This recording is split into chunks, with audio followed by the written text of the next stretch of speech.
혈정액증은 무엇일까? 혈정액증은 남성의 정액에 혈액이 섞여 있는 상태를 설명하는 의학적 용어이다. 정액에 혈액이 섞여 나오면 걱정하게 된다.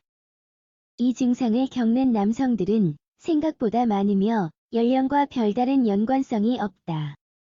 하지만 이런 증상이 있어도 의사에게 진단받는 남성이 많지는 않기 때문에 실제 발병률은 추정할 수 없다. 일반적으로 75% 정도 혈정액증이 별 이유 없이 생기며 양성이지만 그 원인은 다양하다. 정액에 혈액이 섞여 나오는 것과 소변의 혈액을 혼동한다. 배우자 또는 파트너의 혈액과 혼동하기도 한다. 따라서 모든 세부 사항을 신중하게 확인하는 것이 중요하다. 혈정액증은 심각하지 않을 수 있지만 기본 지식은 갖고 있는 게 좋다. 왜 이런 일이 생기며 이런 증상이 나타나면 어떻게 해야 하는지도 알아보자. 혈정액증은 왜 생길까? 혈정액증이 생기는 이유를 이해하려면 남성 생식기 작동 방식을 이해해야 한다. 정액은 다음의 세 가지 땀색으로 인해 형성되는 액체이다.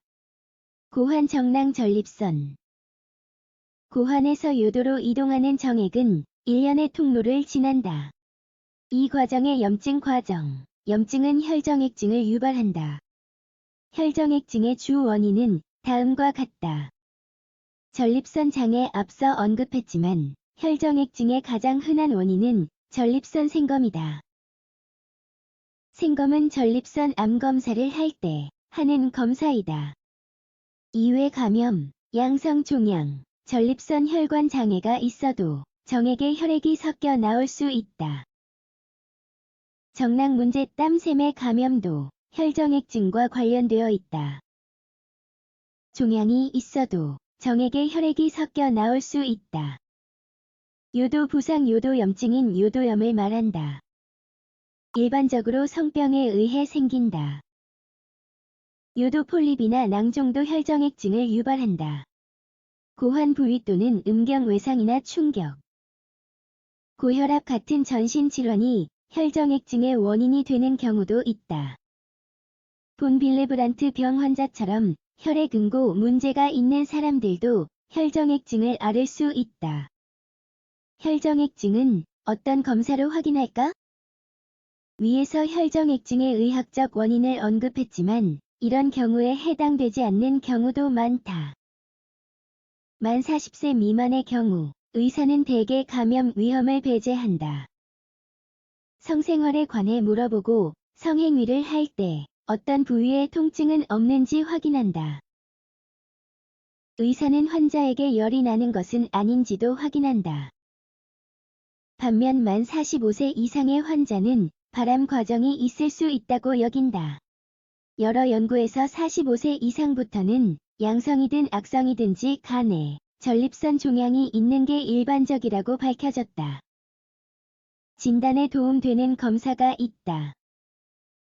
음경과 남성 생식기 전체를 제대로 검사해야 한다. 그리고 성병이 아님을 확실히 하기 위해서는 혈액 검사를 받아야 한다. 정액을 제취해달라고 요구할 수도 있다. 이 방법으로 임질로 인한 요도염으로 인해 혈액이 섞여 나오는 것인지 확인할 수 있다. 만 45세 이상의 환자의 경우 더 철저하게 검사해야 한다. 초음파, 전립선을 보기 위한 직장 검사, 혈액 PSA 수치를 검사한다. 결론. 혈정액증은 정액에 혈액이 섞여 나오는 증상을 말한다. 보통 일시적이며 병리학적 원인이 없는 게 특징이다. 감염으로 인한 것일 수도 있고 만 45세 이상인 경우 전립선 문제 때문일 수도 있다. 의심이 가는 경우 병원에 가서 상담해 보는 게 좋다.